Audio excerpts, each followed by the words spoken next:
لو ناوي تشتري دهب اليومين دول استنى قبل ما تدفع فلوسك. شعبة الدهب طالعة تحذر وبتقول إن في فخ كبير ناس كتير بتقع فيه من غير ما تحس، اسمه المصنعية الرخيصة والشراء الأونلاين من مصادر مش معروفة. والكلام ده مش إشاعة ولا تخويف، ده تحذير رسمي عشان تحمي فلوسك وتعب عمرك.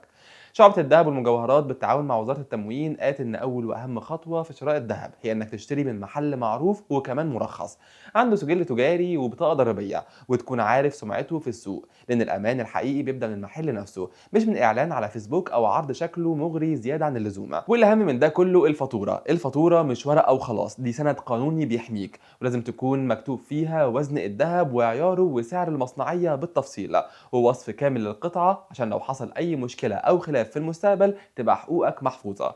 رئيس شعبة الذهب كمان حذر من العروض اللي بتطلع على مواقع إلكترونية مجهولة، خاصة اللي بتتكلم عن مصنعية قليلة جدا أو أسعار أقل من السوق بشكل مش منطقي.